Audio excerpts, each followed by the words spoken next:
Today we're making cheap, easy and delicious chicken fajitas.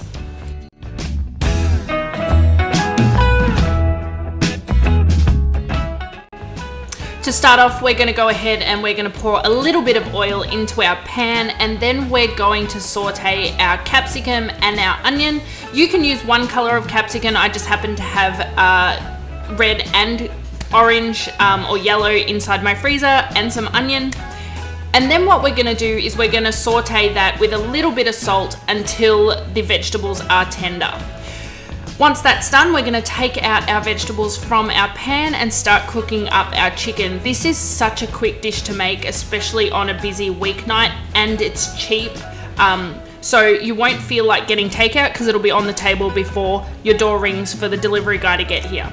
So we're going to saute our chicken. We're going to add our taco seasoning or our Mexican seasoning, and then we're just going to coat that nicely and wait until our chicken is no longer pink and cook through.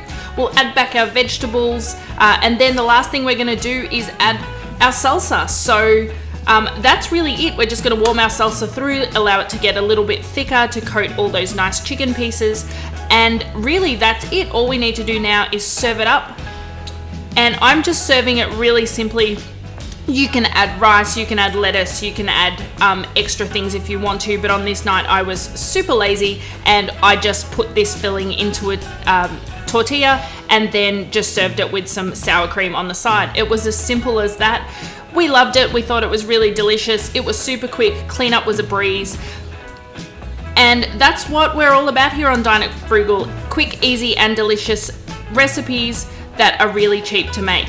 I hope you liked this. I hope you enjoyed it. If you did, please consider subscribing. As always, the recipe is in the description, so if you want to go and get the full written recipe, you can go to the description.